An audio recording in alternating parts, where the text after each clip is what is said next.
Students, आज हम लोग देखते हैं benefits of MBO. What are the benefits of MBO. हमने एमबीओ की डेफिनेशंस ऑलरेडी हमने डिस्कस किया है प्रीवियस वीडियो में, प्लेलिस्ट में जाके आप देख सकते हैं। तो मैनेजमेंट बाय ऑब्जेक्टिव जो होता है, ठीक है ना, इसके क्या बेनिफिट्स हैं इसको देखना है।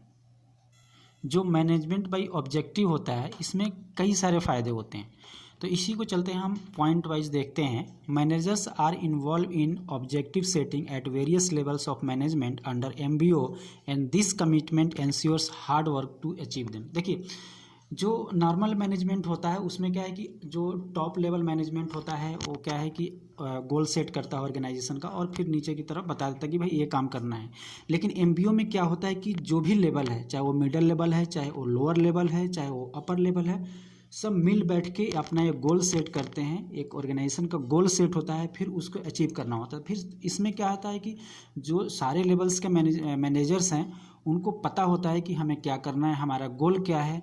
इस तरह से उस गोल को अचीव करने के लिए वो अपना मतलब कि हार्ड वर्क करते हैं, ठीक है ना। ओके, उसके बाद में MBO process helps the managers to understand their role in the organisation in the total organisation. तो इसमें क्या है कि फिर जो एमबीओ सेट होता है, जो गोल सेट होता है, उसमें फिर ईच लेवल ऑफ मैनेजमेंट है उनका एक रोल होता है और वो अपने रोल से वाकिफ होते हैं, ठीक है ना। तो इस तरह से ये भी एक एमबीओ का बेनिफिट है। नेक्स्ट है manager recognises the need for planning and appreciate the planning. तो इसमें प्लानिंग प्रोसेस में भी जो मैनेजर्स हैं, चाहे वो लोअर लेवल के हो चाहे किसी भी लेवल के हो, उनको उसमें इन्वॉल्वमेंट उनका रहता है। इस तरह से वो जो भी प्लानिंग है उस प्लानिंग की नीड को, प्लानिंग की रिक्वायरमेंट को अप्रिशिएट करते हैं और फिर अकॉर्डिंगली वो अपना काम करते हैं, ठीक है। MBO provides a foundation for participative management. MBO क्या है कि पार्टिसिपेटिव मैनेजमेंट है, इसमें सबऑर्डिनेट्स को भी इन्वॉल्व किया जाता है और मिल बैठ के गोल सेटिंग किया जाता है, ठीक है ना। उसके बाद में है a department does not work at cross purpose with another department. In other words, इस departments objectives are consistent with the objective of the other organisation. तो इसमें किसी भी ऑर्गेनाइजेशन में जो भी डिपार्टमेंट्स हैं सबके अपने पे रोल सेट किए जाते हैं। इस तरह से उनमें कन्फ्लिक्ट होने के चांसेस कम होते हैं और सबको पता है कि हमारे डिपार्टमेंट को क्या मिला है, फलाने डिपार्टमेंट को क्या मिला है रोल।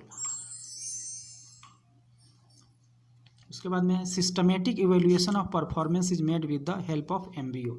अब देखिए कि इसमें जो इवेल्युएशन है वो इवेल्युएशन करना बड़ा इजी होता है। इसलिए इजी होता है कि आपने गोल सेट किया, फिर उस गोल के अकॉर्डिंगली आपने कितना टारगेट अचीव किया, फिर इस तरह से आप इवेल्युएट कर सकते हैं। मान लीजिए कि आपने इतना गोल अचीव, आपने जो भी लेवल आपने फिक्स किया है उसको फुलफिल कर रहा है कि नहीं, या उससे कम हो रहा है गोल, उससे मतलब आपका अचीवमेंट उससे कम है या उससे ज़्यादा है। तो इस तरह से आप इवेल्युएट कर सकते हो और इवेल्युएट करके फिर अकॉर्डिंगली अपना फ्यूचर कोर्स ऑफ एक्शन और प्लान ऑफ एक्शन आप बना सकते हैं।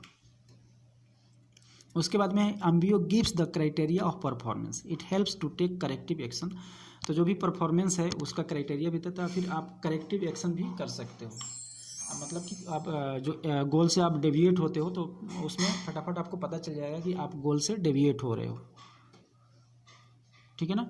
Delegation of authority easily done with the help of MBO. तो इसमें जो डेलीगेशन ऑफ अथॉरिटी है ये बड़ा ही इजीली किया जा सकता है, ठीक है ना।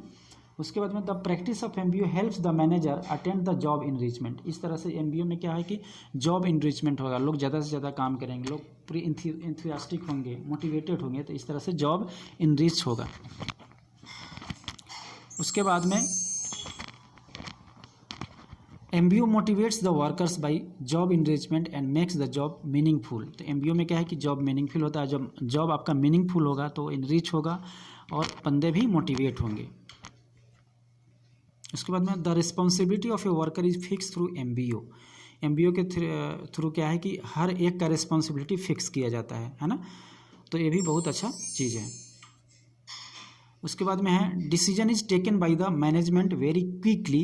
The reason is that each worker knows the purpose of taking a decision and does not oppose the decision. इसमें नॉर्मली क्या, देखिए नॉर्मली मैनेजमेंट में क्या होता है, जो लोअर लेवल वाले होते हैं ना, जो भी डिसीजन होता है उसको मतलब कि अपने हाफ हार्टेडली काम करते हैं और मतलब कि उसके अगेंस्ट में ही रहते हैं। लेकिन एमबीओ में क्या होता है कि जब भाई प्लानिंग में सबको इन्वॉल्व किया गया है, तो जो भी मतलब कि डिसीजन लेना, जो भी एक्शन लेना, वो सब मिल बैठ के होता है, तो फिर सबको अपना काम पता होता है और इसमें कोई मतलब कि इसमें कोई मगजमारी नहीं होती, इसमें कोई प्रॉब्लम नहीं होता, ठीक है ना, कोई डिसीजन को अपोज नहीं करता है, ठीक है ना। इस तरह से हमने देखा कि क्या क्या बेनिफिट्स हैं एमबीओ के।